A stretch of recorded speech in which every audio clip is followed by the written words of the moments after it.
Okay, today I'm going to break down two popular websites, articles that come up if I search questions to ask a potential financial advisor. So the first one's going to be from NerdWallet, which is on the screen now, and the next one is from Investopedia. So these are the kinds of questions that you might find if you're looking for information on how to find a financial advisor. So I'll just kind of scroll through these, give my 2 cents, yay or nay, on why I think they're good questions or not so good questions, or how I might tweak them. So the first one is on NerdWallet's list, are you a fiduciary? So I like the idea. Think it's good to bring this up, but I would probably avoid the yes or no question, because even someone who doesn't have the licenses that would require them to always be a fiduciary is probably going to say yes to this question, right? So I would probably phrase it more of, how do you serve as a fiduciary for me, or kind of assume that they would be, and then let their answer inform that.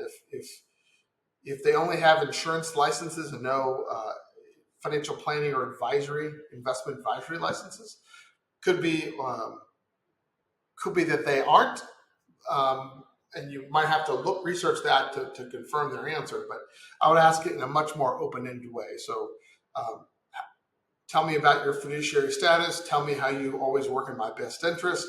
Something that leads them maybe to talking about their qualifications and their fiduciary status, not just laying it out there for them as a yes or no question.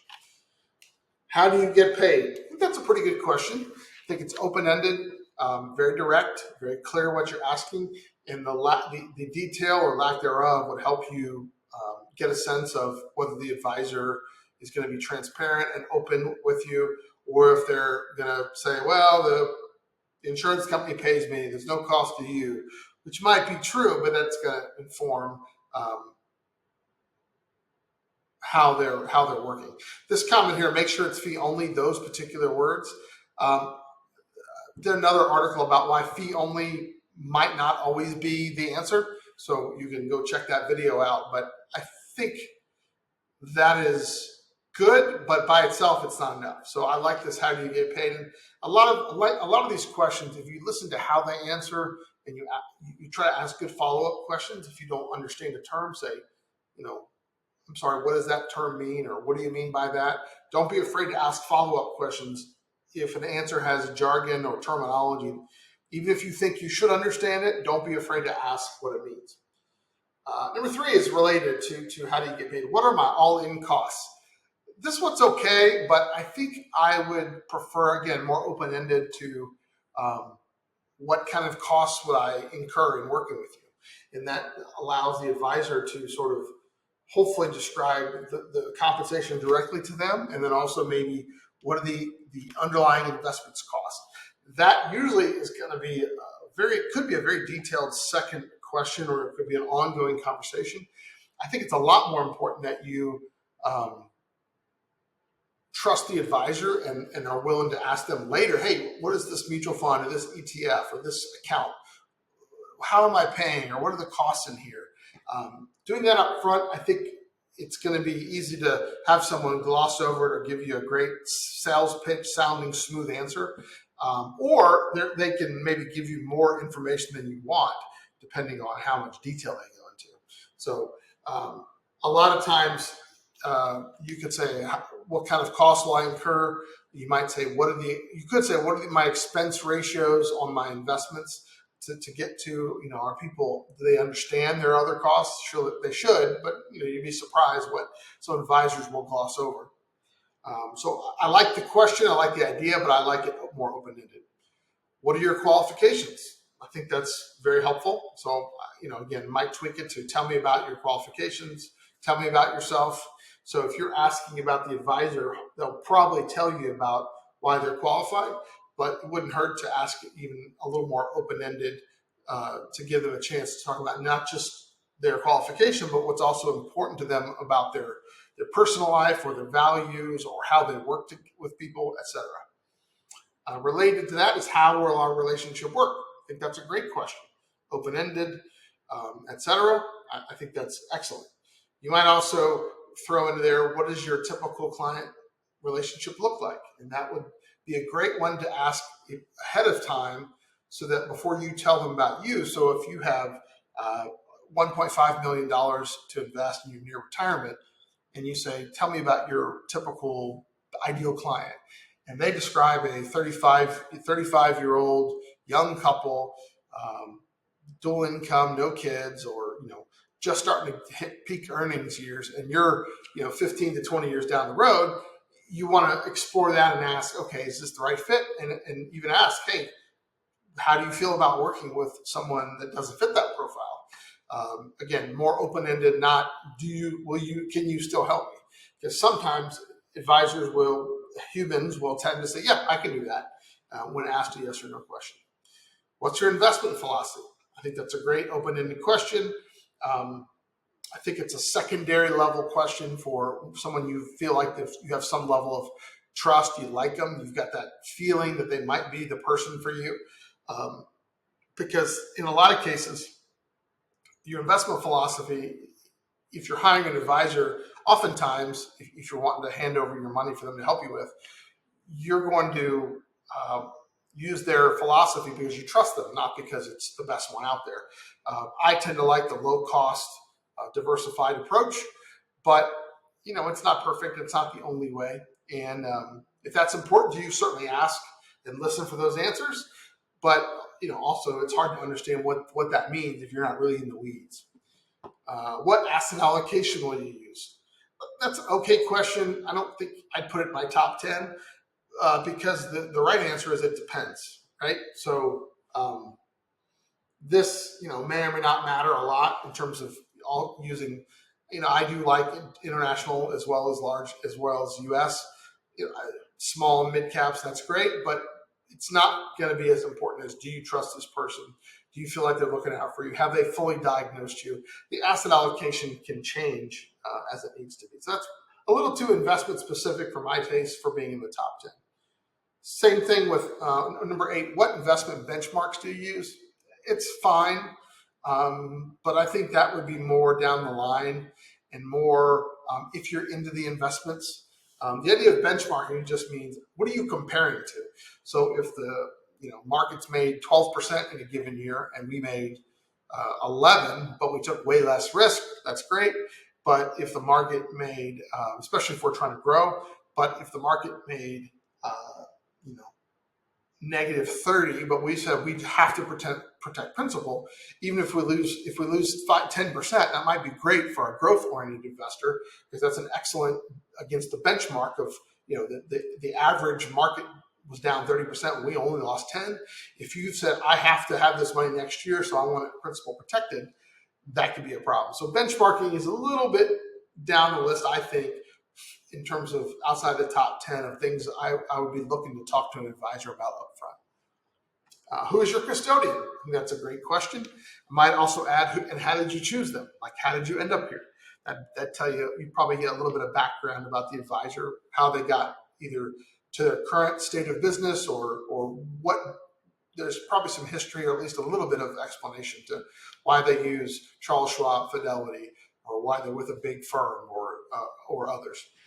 But it's good to know. It doesn't really tell you a lot other than, unless it's a very obscure place, that should be easy to do with a couple of Google searches and make sure they're a legitimate institution. But a lot of the money is either large names or, firms that are very good size. For example, I use LPL Financial, which isn't well known if you don't have an account there or know advisors who use them, but they support 20,000 plus independent advisors. They have custody of about $1 trillion, so they're a very large player in that space. Then you got Charles Schwab and Fidelity are also quite big, Pershing, and then of course all the large insurance companies that have investment or financial planning arms, and the big banks or investment banks that have a wealth management division: Merrill Lynch, UBS, Morgan Stanley, Wells Fargo. So Raymond James, Edward Jones. There's probably 15 to 20 names that hold a lot of the money in the United States. And number 10, I think, is a good question. Again, it might be after, it could be in the early stage of the relationship, but it'd kind of be the second wave of questions to me. But what tax hit do I face if I invest with you? I'd probably, again, rephrase that to more of how do you think about taxes in your investing and planning process? Again, open-ended, and if they say we don't worry about taxes, we just try to make the most money, that might be okay depending on your situation, but it also could be costly if they're not paying attention to capital gains and you have a lot of money outside of your retirement accounts. So that's top 10 questions from NerdWallet, some of which I think are great. Others could use some tweaking, and others I'd probably push down the list. Let's shift over to the Wikipedia. Investopedia's top 10 questions to ask your financial advisor. What services do you offer? That's pretty straightforward. I'd probably also tweak that a little bit to say, what are the core services you offer, and then what are some of the other things you help people with? For example, if I help people with retirement planning, investment allocation, tax awareness of their investments, life insurance needs analysis, but I also talk to people about long-term care to make sure they're not missing that risk if that's important to them to cover long-term care potential needs. Helping themselves get organized in terms of how much money they spend before they retire. What are the other things that people might help with, but it's not their core offering. Number 2, what is your investing philosophy? Again, I think I talked about that a little bit in the other list. Not bad, but I would not knock that down a notch. How much do you charge? Again, great question. Obviously, very understandable that you'd want to know that. It's hard, like a lot of professional services, to gauge what's valuable and what's not, especially when you pay in so many different ways. So that's a service that I offer through how to find a financial advisor, which is show me your statements and get on a quick call, and I can probably give you a sense of what you're paying, if that's about market based, depending on what I see and what you tell me about what you get from your advisor. What are your qualifications? Again, we've talked about that. That's great. Open-ended question. Do you have a fiduciary duty to me? Again, discussed that already. So you see a lot of overlap, which means those are probably, they're good questions to ask. Maybe later I'll do a ranking of my top 10 questions. But this is a good way to think through some of the commonly published top questions that you'll see people say you should ask an advisor. What benchmarks do you use? Again, also in the NerdWallet list, so very similar. Here's one that's different. Do you offer hybrid robo-advisor services or access to new technologies? This to me looks like it's very focused on a specific niche. So there's a lot of tools now that will do some of the basic asset allocation at a lower cost than a full service human comprehensive advisor relationship might cost.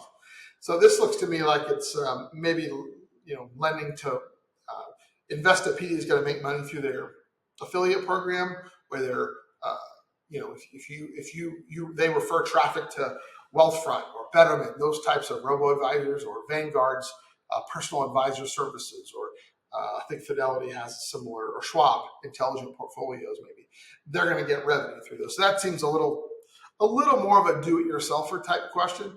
So if you're really into this stuff, that might be a good one to ask. But for someone looking for that advisor to trust and really rely on, I don't know that I would put that on any list.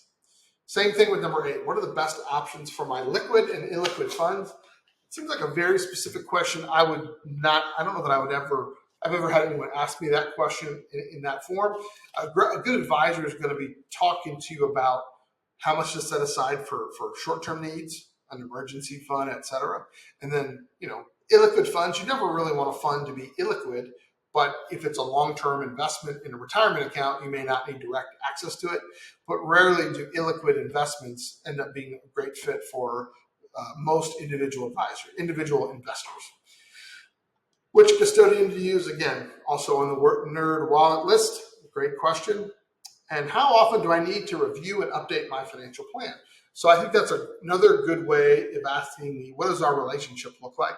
So I love the question. Again, I just might rephrase it if I was using this verbiage instead of how is our relationship going to work. I would say something like, tell me about the process that we would use to review and update my plan.